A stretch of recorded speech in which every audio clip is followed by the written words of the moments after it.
कविताको नाम अराजक आमाहरू।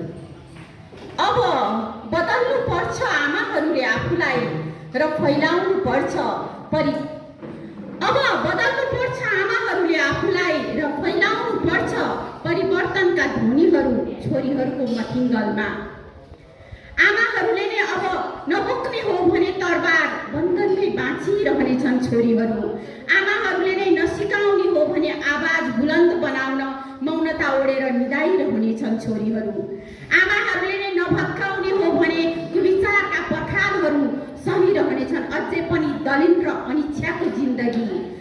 नसक्ने हो भने थुत्न पितृ सत्ताको जिब्रो बाँचिरहनेछन् आफ्नै घरको पुरातनी पर्खालमा र घेरिरहनेछन् चक्रव्यूहमा।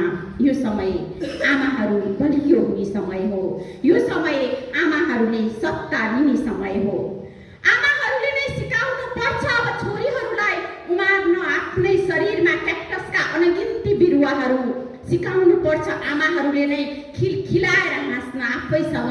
विष ओकर्नेहरूको अगाडि फुल बनेर होइन काँडाहरूको बीचमा उम्रन सिकाउनु पर्छ।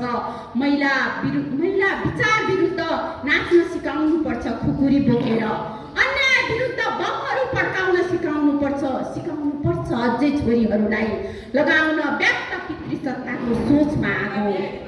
निकालिदिएर तिनका केही बेविचारी आँखाहरू, भाँचिदिएर तिनका केही लामा भएका हातहरू, लुछिदिएर तिनका अनुहारहरूका अनेकौं मुखुन्डो, च्यातिदिएर तिनका केही बास्ना बोल्ने थुतुनुहरू। उज्यालो मिलेर उज्यालो नै उकल्न सिकाउनु पर्छ। हो आमाहरूले अब बोल्न सिकाउनु पर्छ। आमा अब तिमीहरूले नाच्नु पर्छ चण्डी नाच। आमा अब तिमीहरूले नाच्नु पर्छ चण्डी नाच। किन सधैँ भइरहने सती, किन सधैँ उभिरहने सतीसाल भएर, किन छोपिरहने सहनशीलतालाई घुल्टोमा, किन मरिरहने पल प्रतिपल आफ्नै रहरहरूसँग बाँडेर हुन्न आफ्नै आँखामा आफ्नै विरुद्धको पट्टी।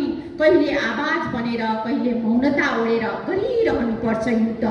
अब पर्छ तिमीहरूले शङ्खनादसँगै समानताको उद्घोष गर्न। आमा अब तिमी किन नबन्ने आगो। आमा अब तिमी किन नबन्ने आगो, किन आगो नलगाउने कुविचारहरूलाई देखावटी देवी बनेर कहिलेसम्म बाँचिरहने। कति बन्ने खरानी, कति बन्ने धुलो, कति बन्ने बिचारा, कति बन्ने बेसहारा। लेकिन बेला भएन र अब त आमाहरूको पनि इतिहास। धन्यवाद।